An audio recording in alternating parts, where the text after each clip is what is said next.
خوف ہوتا ہے کسی مستقبل کی بات کا،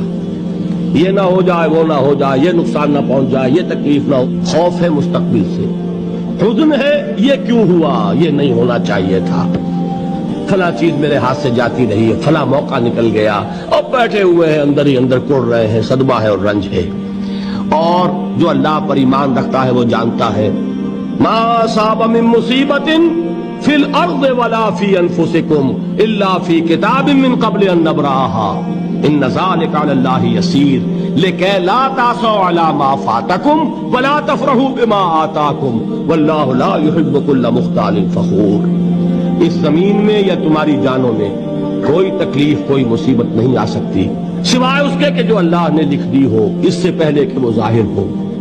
جس کو یہ حقیقت معلوم ہو گئی اس کو یہ طرز عمل اختیار کرنا چاہیے، جو چیز چھن جائے، جاتی رہے، چھوٹ جائے، اس پر افسوس نہ کرو۔